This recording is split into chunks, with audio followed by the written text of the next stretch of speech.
फवाद चौधरी साहब, ब्रिगेडियर एजाज शाह साहब का आज एक स्टेटमेंट है जिसमें उन्होंने कहा है कि आर्टिकल 6 के हवाले से एप्लीकेशन मौसूल हुई है और हमने लीगल ओपिनियन के लिए उन्हें भेज दिया है, उस एप्लीकेशन को भेज दिया है। और जो राय आएगी, आप खुद भी वकील हैं, आप भी समझते हैं आर्टिकल 6 का क्या स्कोप है, मैं भी समझता हूं।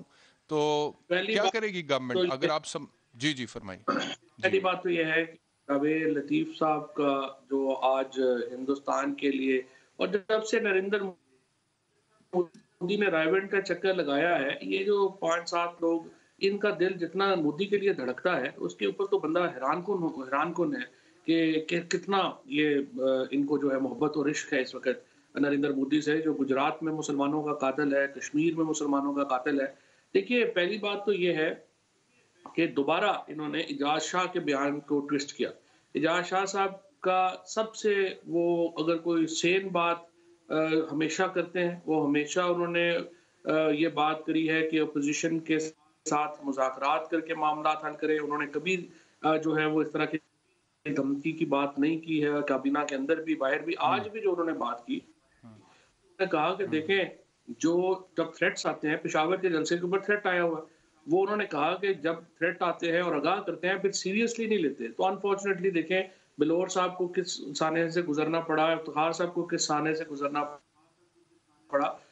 तो आप भी पीडीएम के जो लोग हैं, वो जलसे का जो थ्रेट है वो सीधे ले, और फिर आपने अगर भी बड़ी मेहनत करनी पड़ी कोयटा में वहाँ थ्रेट अवॉइड करने के लिए, उसके बावजूद 5 लोग शहीद हुए इनकी उस जलसे के ऊपर जो इंडियन, और ये सारा पीछे इंडिया करा रहा है। पाकिस्तान के अंदर जो टेररिज्म है, इसके पीछे जो सारा एक नेटवर्क है, वो इंडियन नेटवर्क है, और ये सबको, ये कोई छुपी हुई बात नहीं है। दूसरी बात जो कह रहे हैं कि अयाज सादिक, देखिए, मैं मेरी अपने ज़ाती ख्याल में अयाज सादिक साहब को खुद ही कुछ शर्म हया करनी चाहिए, और बजाय इसके कि उनको जो है वो अपना स्टेट इसके ऊपर जो है वो अपने कानूनी ले, और अपने जो इख्तियारात हैं उनको इस्तेमाल करें।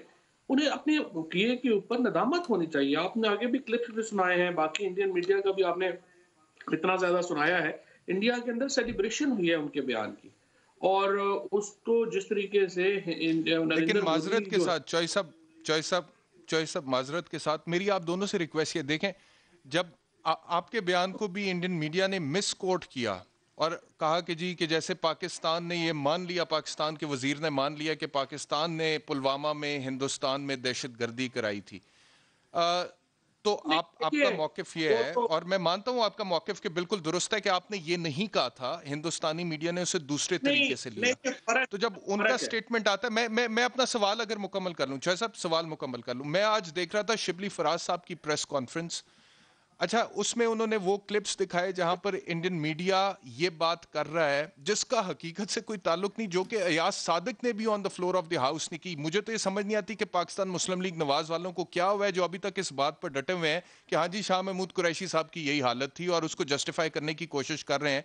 लेकिन इंडियन मीडिया तो उससे एक हाथ आगे चला गया और उसने हमारे chief of the army staff को भी निशाना बनाया और उनके हवाले से वो बातें जोड़ने की कोशिश की हैं जो कि अयाज सादिक साहब ने शाह महमूद कुरैशी साहब के हवाले से कही। तो हमारे जो वजीर इत्तलात हैं शिबली फराज साहब, वो बातें इंडियन मीडिया की आज एक सरकारी प्रेस कॉन्फ्रेंस में दिखा रहे थे जिनका हकीकत से कोई ताल्लुक ही नहीं है। तो हम इंडियन मीडिया को मेयार बनाते ही क्यों हैं? वो नहीं, जब झूठ बोलते हैं, पाकिस्तान के खिलाफ जहर उगलते हैं, फवाद साहब। जी बात सही है, ये बात उनको म्यार नहीं बनाना चाहिए।